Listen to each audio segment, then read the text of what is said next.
Masechet Zevaḥim, Daf Nun Gimel. Next Mishnah, Chatot Hasibur v'Hayachid. The next category of korbanot are Chatat korbanot, whether for the public communal sacrifices or individual korban chatat offerings. A korban chatat is kodesh kodashim. However, the sprinkling is done on the outside mizbeach, so we finished with the inside sprinkling, the korbanot that require inside sprinklings. So first we're going to list them. Eluhen Chatot Hasibur. The following are the korban chatat sin offerings that are required for the community. Sa'ireh Rashe Chodashim v'shel mo'adot. It's the sa'ir, the goat, that is brought for every Rosh Chodesh and also every holiday. We say it in Musaf, and we read it from Parashat Pinchas. Usir echad lechatat. These are brought to cleanse for general tum'ah that happens throughout the year. Shechitatan basafon, v'kibul daman, bichli sharet basafon, v'daman ta'on arba matanot al arba keranot. These have to be slaughtered in the north, to the north of the Mizbeach. And the blood has to also be received in a holy vessel in the north. And the blood has to be placed on 4 times on the 4 corners. Kesad, how do you do it exactly? Allah bakebesh ufana lasobeb. Ubalo lekeren deromit mizrachit. Mizrachit sefonit, sefonit marabit, marabit deromit. The Kohen would go up the ramp. We have a picture here. You have the big main ramp that goes all the way to the top. However, we're not going to go all the way to the top, but rather there's another side ramp that you can start going up the big ramp. There's different pictures of this, but this is one version. And then you go off to a small ramp that goes to this ledge. This ledge is high enough so that you can reach the corner up here. The height, the full height of the Mizbeach from the floor to the top of the corner of the keren is 10 amot. The base is 1 amah. From the floor to the ledge is 6 amot. This red line, which is the midpoint, is 5 amot up. So that ledge is 6 amot high. It's 1 amah wide, so you can walk on it. Not so wide, but enough to walk on it. And then from there to the top of the corner would be another 4 amot. The corner itself is 1 amah squared. Okay, now the Kohen is going to go up the ramp and turn to the right.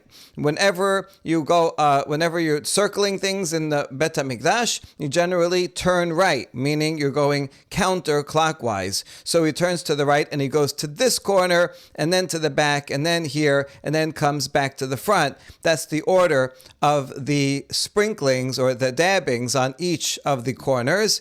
And so we list them here. He goes to the southeast and then the northeast, then the northwest, and then the southwest at the end. The southwest is in fact this corner here, where he finishes each of the 4 dabbings, and after that, the remnant of the blood he would pour on the base, the deromit, the south base. Down here, this is the south. The ramp is on the south, and there would be a hole down here where he would pour the leftover of the blood.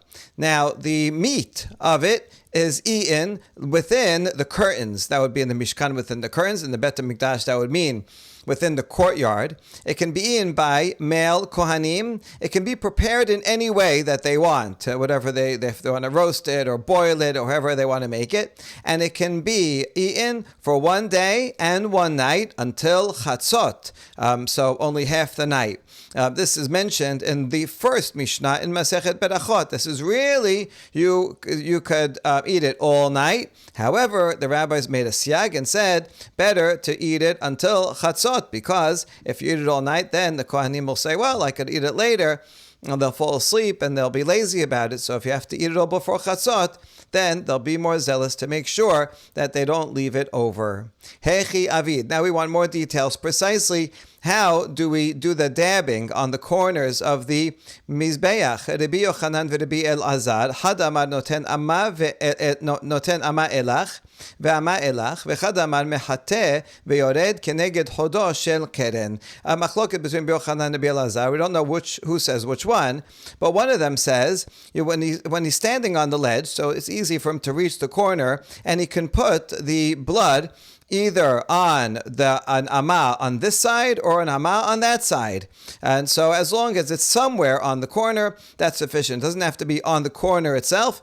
It can be within an amah of the corner on one side or the other. Whereas the other opinion says, no, he has to smear it exactly on the corner. And then once you put it exactly on the corner, then some of it will end up falling to the right and some to the left, so that it will end up on both sides.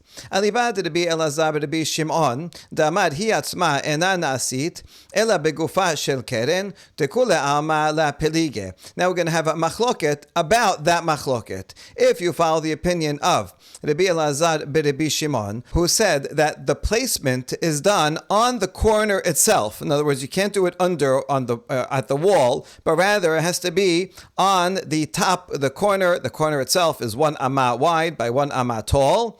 Then everybody would agree that you can put it anywhere on the corner. It doesn't have to be precisely at the edge, because as long as you're putting it on the corner block, so that's all called the corner. And so Rabbi Yochanan, Rabbi Elazar would all agree that you can put it on this side of the top corner or on that side of that top corner block of the keren.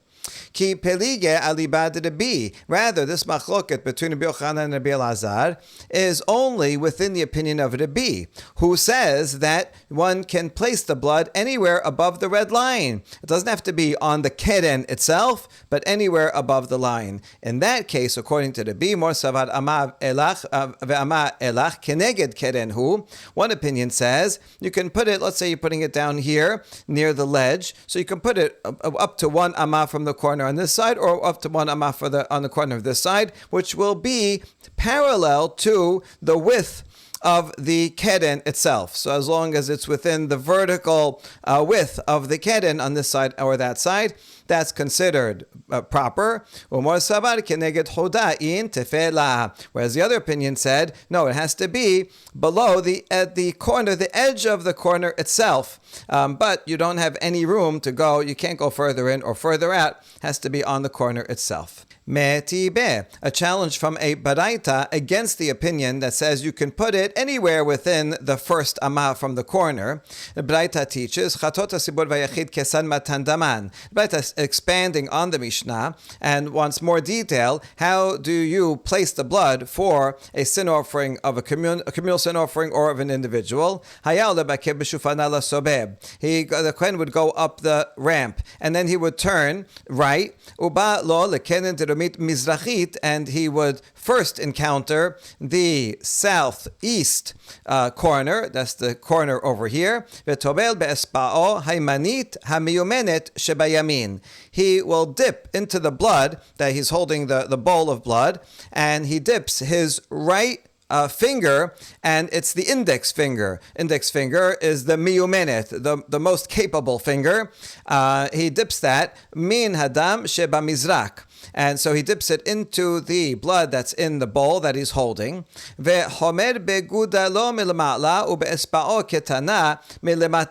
And he wants to pull up the blood at the tip of his finger. And so he's going to use his thumb and his pinky, according to Rashi, his middle finger, according to Rambam.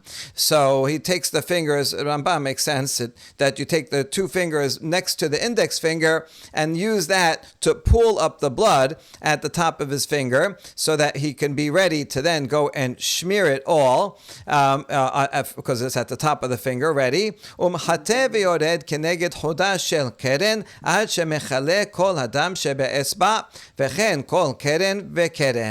then mechate, he spreads and he goes down, like if you're wiping something off your finger. So you start on the top and then you smear it down at the edge of the keren. of that top corner until all the blood that's on his finger is gone. And he does the same thing for the next corner and each of the corners. So we see from this baraita that he's putting it actually on the edge, not near the edge within 1 amah. So how can you explain this? And we can answer, Hachika Amar, mitzvah behudaha. I abad amma elach ve'amah elach le'etlan ba. Lechatechila, the best way to do the mitzvah is in fact at the edge of the corner, but b'di'avad, if you were within 1 amah from the corner, either on this side or on that side, that's okay. This baraita is just telling you the optimal way to do it. It's not saying that you have to do it this way. B'di'avad, it's okay if you did it anywhere within an amah. Mai Rabbi. Now we mentioned Rabbi just by name, but we didn't actually say what he felt, which is that it doesn't have to be on the keren, but it can be anywhere above the red line. So what's the source? Mai Rabbi Elazar Rabbi Shimon. And what does Rabbi Elazar Rabbi Shimon say? Who argues on him? Let's see, the Tanya. Damim ha'elyonim nitanim mechut hasikra ulama'ala, damim ha'tachtonim nitanim mechut hasikra ulamatan. According to the Yehuda Nasi, if damim ha'elyonim, that would be an animal chatat offering, that has to be placed above. Above means from the red line and above. It doesn't have to be on the keren all the way on top. Anywhere above the red line is good. And whereas any blood that has to be sprinkled below, that could be anywhere below the red line. That's Rabbi Yehuda Nasi. Most korbanot are below. Rabbi Elazar Rabbi Shimon Omer, Bameh Debrim Amurim be'ola ta'of, ava bechatat behema hi atzma en na'asit ela al gufa shel keren. Rabbi Elazar Rabbi Shimon says, when do we say it can be below, anywhere below? That's ola ta'of, a korban hatat, that's a bird, has to be below the line, and it can be anywhere below the line. But when it comes to a korban hatat, that's an animal, it can't just be anywhere above the line, but rather only on the corner itself, the keren, the horn, all the way above, meaning it has to be exactly on that square on top, and it cannot be just anywhere above the red line. So now we see the source of that machloket. Amar Rabbi Abhu, my tama de Rabbi. Rabbi Abhu says, what is the source for Rabbi Yehuda Nasi's opinion that you can put the blood anywhere above the red line? Dichtiv v'har'el arba amot umeh ha'ariel ulematla v'gomer arba amot hu dehavya amar Rav Ada bar Ahava u'mekom keranot arba mekom keranot arba havya ela ema reshut keranot arba. The source is from Pasuk in Yechezkel describing the Bet HaMikdash, and it says the altar shall be 4 cubits, and from the altar and above there shall be 4 corners. Now these 4 cubits, what is it measuring? Was the whole mizbeach 4 amot wide? Obviously, it's much bigger than that. So what does it mean? Rav Ada bar Ahava says the place of the corners is 4. But meaning, if you take each of the 4 corners is 1 amah wide, 1 amah square. So put them all together, you have 4 of them, you get 4. But actually, that doesn't add up to 4 by 4. Rather, makom keranot arba havya, is that 4? It would just be 2 by 2. It wouldn't be 4. So what does it mean? Ela ema, rather you have to say, it's talking about the domain of the corners is 4, meaning vertically. So you have the corner here, and then the 4 amot below is considered the domain of that corner. That's what the pasuk means, and that's the source for the Rabbi Yehuda Nasi, that one can place the blood anywhere above the red line. Tenanatam. We have a Mishnah Masechet Midot that teaches Chut shel sikra hogro ba'emsa lehabdil ben damim ha'alyonim ledamim ha'tachtonim. There was a red line that went all around the mizbeach in order to separate the area between blood that goes on top and blood that goes on the bottom. Minahanemile. What's the source that there was such a separation line? Amar Rav Acha bar Rav Katina shenemar. Vayta hareshet ad hasi hamizbeach. HaTorah natena mechisa lehavdil ben damim ha'alyonim ledamim ha'tachtonim. Pasuk in Shemot says that the net regarding there's a ledge around the altar, and the net will reach halfway up the altar. So you have something halfway, and this is exactly in fact halfway, because it's 5 amot from the floor and another 5 amot to the top. And the purpose of this separation is to make a separation between blood that has to be sprinkled on top and blood that has to be sprinkled below. Sheyareh hadam, the remainder of the blood, is poured onto the base on the southern side, according to the Mishnah. We quote a baraita that expands on this, Tenora Banan, El Yesod Mizbach, the pasuk regarding the Korban Hatat for a king, says that you pour the remainder of the blood on the base of the Mizbeach. Ze Yesod Rami, and that refers to the southern side. Hata Omer Ze Yesod Rami o eno ela Yesod Ma'aravi. And then the Midrash, as is its style, asks, are you sure? How do you know it's the southern side? Maybe it's the western side. V'ilmad satum mina meforash. And we answer, we can derive that which is not specified from something that is specified. This pasuk regarding the korban hatat of a king, it doesn't say which side of the base, but we can learn it from a different case where it does say which side. Amarta yilmad yiridato min hakevesh lisiato min ha'echal. Ma yisiato min ha'echal besamuch lo, af yiridato min hakevesh besamuch lo. When it comes to the par of Kohen Mashiach, where the sprinkling is done inside, so then it says when he comes out of the tent of meeting, when he comes out of the Kodesh, then he's going to sprinkle it. And so we can see, and for the par of the Kohen Gadol, he goes inside the Kodesh, sprinkles, and then he comes out. And then he says as soon as he comes out, he's going to pour the remainder on the base. Well then, it makes sense that he's going to do it at the first side that he encounters, which is the western side, right? This is towards west. And so therefore, since this one says you do the closest side, it makes sense that for the Korban Hatat, where he's not doing it on the inside, but rather he's going up the ramp and he's going to the right, counterclockwise, to each of the four corners, and then we'll come back down. When he comes back down, he's on the southern side.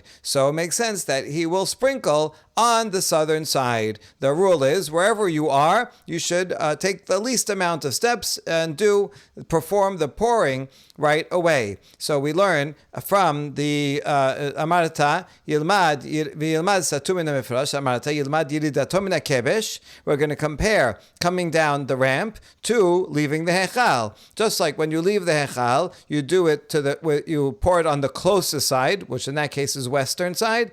So too, when he comes down the ramp, he does it on the closest side, which is the southern side. And so that would be a proof also for the opinion in the Mishnah. But now we're going to see that there were also other opinions. Tanya, Rabbi Ishmael Omer Ze v'ze Yesod Ma'aravi. According to the school of Rabbi Ishmael, both the sprinkling of the Pinimi Korbanot and that those hatats that are sprinkled outside, you always do it on the west side. Rabbi Shimon ben Yochai Omer Ze v'ze Yesod Deromi. And Rashbi says always on the southern side. So we have all three possibilities, all on the west, all on the south. Or we split it, that's what we set up here, where the Pinimiyot will be on the Ma'aravi, in the western side, and the Hatat that we're dealing with here, that's sprinkled outside, will go on the southern side. Now how can we explain each of these opinions? Rabbi Ishmael, who said that we put everything on the western side, well, that we can also explain based on the rule that we explain something that is implicit from something that is explicit. And the explicit one is the Pnimiyot, where it says you come out of the Hechal, so that's on the western side. And so maybe we should assume that they're all on the western side. Even the regular communal Korban Hatat, where he's going back down the ramp, but since the Pnimiyot are on the western side, this also will be on the western side. We're applying Satum Meforash, not from the closest, as we said before, but rather literally always the western side. But if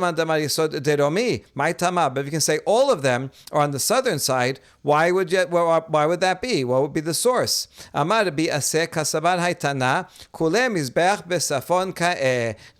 says this Tana thinks that the entire Mizbeach is towards the north. There's some disagreement about where the Mizbeach is, north and south. So over here in this picture, it's closer to the southern side, so that basically the northmost edge of the Mizbeach is in the middle. So the whole Mizbeach is in the southern side, and that leaves plenty of room on the northern side. That's where you do the Shechita. But there's another opinion that says that the Mizbeach was centered. The Mizbeach itself was centered, and then the ramp goes down here, so that extends out south. There's still enough room in the north. If so, when one comes out of the Ohel Moed, then he comes straight, and actually he will encounter the southern corner. And so that's actually the closest part, is right there at the south. So it's a southwest corner, but it's just as easy to go to the south than the west. And so that makes sense that he's going to the first corner he encounters, which is in the south, and he pours it in the south, and therefore both of them are actually in the south. Or we're about to read another opinion that says that actually this entire entrance is further south, and if so, when he comes out, even if the Mizbech, you leave it where it is, if the whole entrance is further south, then when he comes out also, he will encounter the south. That's what we say next. Lishna charina, kole petach bedarom ka'eh. Tana deber Rabbi Ishmael, kerebi Shimon ben Yochai omrim, ze veze yesod ma'aravi. But however, there's another teaching that says that the school of Rabbi Ishmael is actually in agreement with Rabbi Shimon ben Yochai, and they both agree that it's the western side. If you want to remember who agrees with whom, then just remember this mnemonic, that the men pulled the man. The majority pulls the single opinion, meaning that if we look here, the school of Rabbi Ishmael, that's many people, and they said Ma'aravi. Rabbi Shimon bar Yochai is an individual, and he's just said, he's one that said Deromi. And so according to this opinion that says they all are in agreement, that means that Rashbi is in agreement with Rabbi Ishmael, who is the school, is many people. That's one version. There are Tosafot and others have a different reading here, but this is the reading that Rashi has. Next, Mishnah Ha'olah, Kodshe Kodashim. The next category is a Korban Olah, which is also Kodshe Kodashim, Shechitata Basafon. You have to do the Shechita at the north side, V'kibul Dama B'chleshet Basafon, and also receive the blood in a holy vessel, also on the north side of the courtyard. V'dama Ta'un Shete Matanot Shehen Arba, V'tuna Hefshet, V'nituach, V'chalil La'ishim. And one has to sprinkle the blood in two sprinklings, two placements, which are four. The Gemara will explain how you put it on two corners and it ends up on four sides, and exactly how you do that.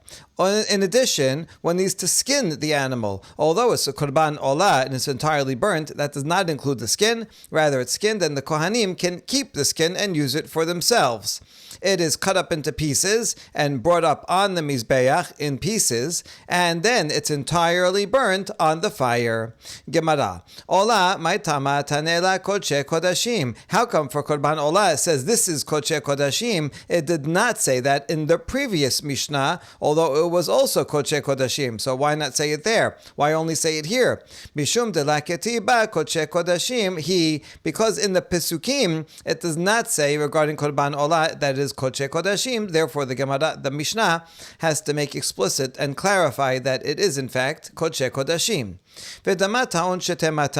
Now you have two placements, which are four. How do you do that? Two opinions. Amar Rav noten vechozer v'noten. Rav says you place it on one side of the corner, and then you place it on the other side of the corner. So you go to one corner, and there's two placements at that corner on each side, and then you go to the opposite corner and also have two placements. Ushmal amad matana achat kemin gamma noten. Shmuel said no. You're on one corner. You only put one placement, but this placement, which is done by throwing, not by placing with the hand, like in the previous case, but throwing from the bowl. When you throw it, you make a shape like a Greek letter gamma. In other words, you put it at an angle, and that way, if you do it on the corner and you do it a little to one side and then turn to the other side, even though you're doing one throw, but within that one throw, and you make this movement, then it will go on both corners. So therefore, Rav said you do two throws on each corner, so actually a total of four throws. But Shmuel says you do a total of two corners, because on each corner you could throw it once, and it will end up on two sides when you do it in that shape. Ketana'eh. Rav and Shmuel's controversy parallels a machloket of Tanaim. Yachol yizrekenu zirika achat. It says in a baraita, does that mean that you throw it only once? Talmud omar sabib. But the pasuk also says around. Isabib yachol yakifenu kehut. If sabib, maybe that means that you have to put the blood all around the mizbeach, not like the red line that's there. Maybe the blood has to be all the way around. Talmud omar v'zariku. But the pasuk also says to throw it. And if you're throwing it, you can't throw it all around. So how do we do this? It means that you do one throw on one corner like the letter gamma. And then you go to the opposite corner and also make a letter gamma, which means you're doing two throws altogether, but it will be four because by doing that maneuver, it will go on two sides over here and two sides over there, so you get all sides. That's how you fulfill that's all around. That is the opinion of Shemuel. However, Rabbi Ishmael Omer, Ne'emar kan sabiv, Ne'emar lehalan sabib, ma lehalan pisuk v'arba matanot, afkan pisuk v'arba matanot. Rabbi Ishmael makes a gezer hashava. It says Saviv regarding Korban Olah. It also says Saviv regarding the sacrifices made at the inauguration of the Mishkan. And over there, it was each one was a separate placement, a discrete placement with four times. So too, it should be discrete placements 4 times. Now you still only do it on 2 corners, but you go to one corner and you throw a little on this side of the corner and on the other side of the corner.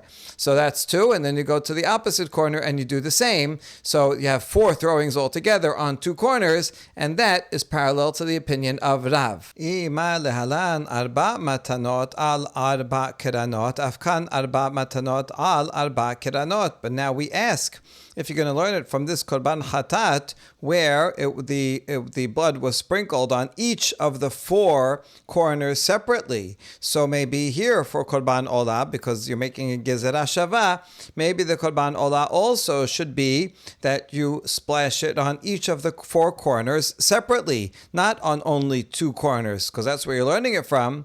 Amarta olah te'una yesod v'keren mizrachit romit lo haya la yesod. No, it can't be, because the Korban Olah has a special law that when you place the blood, it has to be above an area that has a base. And there is no base in the southwest corner. In other words, when you have here's the whole Mizbeach, and the base, that 1 Amah base, is along the northern edge and the western edge. It also wraps around a little bit on this corner and a little bit on this corner. So those corners have bases. That's fine. So 3 of the corners have a base on it, but the southeast corner does not. And that is when you go up, you're going to turn here, and that's going to be the first one that you encounter. So if you say that a Korban Olah has to be placed in a spot that's above where there is a base, well, this corner is out, can't do that corner. Therefore, it's impossible to say that the Korban Olah will be placed on all 4 corners, because this one you can't do. Therefore, it must be that you're going to put it on this northeast corner, and then that'll cover these 2 sides, and then you go all around and you do this corner, and that'll cover those 2 sides. Whereas Korban Hatat, that does not have the law. It has to be above a base. So that's okay. You could put it on all 4 corners. And so that's how we know that the Korban Olah has to be 2, that is 4. Now we ask, my ta'ama, what is the reason that there's no base on the southeast corner? Amar Rabbi Elazar, lefi shelo hayta bechelko shel toref. Rabbi Elazar explains, because that land that where the base would be was not in the portion of he who is called toref. Toref is a reference to Binyamin. The Amar Rav Shemuel, Amar Rav Yitzchak, Mizbeach ochel bechelko shel Yehuda Amma. Rav Shemuel, the son of Rav Yitzchak, says that the Mizbeach juts into the area of Yehuda 1 Amma. Now, Binyamin is called Toref because it says in the blessing in Vaychi to Binyamin, Binyamin Ze'ev Yitraf, that he is like a wolf that tears. In the morning he devours prey, in the evening he divides spoil. And this, in simple reading, it's a reference to Binyamin being ferocious and conquering his enemies. But in this reading, it's a reference to the Mizbeach. The Mizbeach is kind of like a wolf, in that just like a wolf goes and tears apart sheep and eats them, so too the Mizbeach consumes a sheep in the morning and the sheep in the afternoon for Korban Tamid Shel Shachar and Korban Tamid Shel Ben Harbaim. And so therefore this blessing to Binyamin, that he will be like a wolf that tears apart, is a reference to the Mizbeach that will be in his territory. So we learn that the line between the border between the territory of Yehuda and Binyamin cuts right through the middle of the Bet HaMikdash, right here. The orange part is Yehuda. So he has the courtyard and Sha'ar Nikanor and a little bit into the inner courtyard. And Binyamin has the Kodesh Kodashim and the Kodesh and the Mizbeach. So from here we learn that the entire Mizbeach has to be in the area of Binyamin, and it goes right up to the edge. Now, if there was a base on this eastern side, then that base would jut into Yehuda. And that's a problem because the entire Mizbeach has to be in Binyamin, and therefore this side cannot have a base. So that is the reason, because because the area where that base would not be in the area of Toref, because otherwise the Mizbeach would jut into Yehuda, one Amah. And so that's why that entire side was missing a base. Amar Rabbi Levi bar Chama, Amar Rabbi Chama bar Rabbi Chanina. Resua הייתה יוסה מחלקו של יהודה ונכנסה בחלקו של בנימין. והיה בנימין הצדיק מסתער עליה בכל יום לנוטלה. We learn further that there was a little portion, a strip, that protruded from the territory of Yehuda into the territory of Binyamin. You can see it here in this diagram. If you look closely right over here, it's not a straight line, but the orange protrudes just a bit on this side up to the ramp. And so this side over here, it would be this area right here. It protrudes just a little bit, and so that's why there's no ramp on this side either, on the south side, because that Binyamin's area, Yehuda's area, also goes into that. And Binyamin Sadiq was agonizing over this, that there was this little strip that was going in. He wanted to make sure that the entire Mizbeach would be in the area of Binyamin. Shene'emad chofef alav kol hayom, as this pasuk says. This is in the Vizot HaBeracha. He covers it throughout the day, but we're reading here chofef to mean like scratching his hair, being bothered by this all day long, that he has the whole area of the Mizbeach except for that little strip. לפיכך זכה בנימין הצדיק ונעשה אוש פזחן לקדוש ברוך הוא שנאמר ובין כתפיו שכן. Because Binyamin was so concerned to make sure that this would be in his territory, he was rewarded to be the host of HaKadosh Baruch Hu, that the Kodesh Kodashim would be in his area, as it says, uben ketefav, that Hashem dwells between the shoulders of Binyamin. Me'etibeh, a challenge from a Braita about how could this corner have no base. Olata of kesadaita naasit. We learn in the Braita, how do you sprinkle the blood of a korban olah, that's a bird? So you do melika, pinching the back of the neck, and then separate the bird's head from the rest of it. And then you squeeze the bird and squeeze the blood out, and it would squirt onto the wall of the Mizbeach. And he did that at the first one that he encountered, meaning that he would go up and he would turn here, and he did it on the southeast corner. And here's the problem. There's no base there. So he's standing a little bit far away from it. He's not right there, even a few inches, and he's squirting it, and it's going through the air. But as it goes through the air, there's no base under it to catch it, and that airspace is not even in his territory. So if you say there's no base, then he's squirting it just into the air before it could reach reach the wall of the Mizbeach.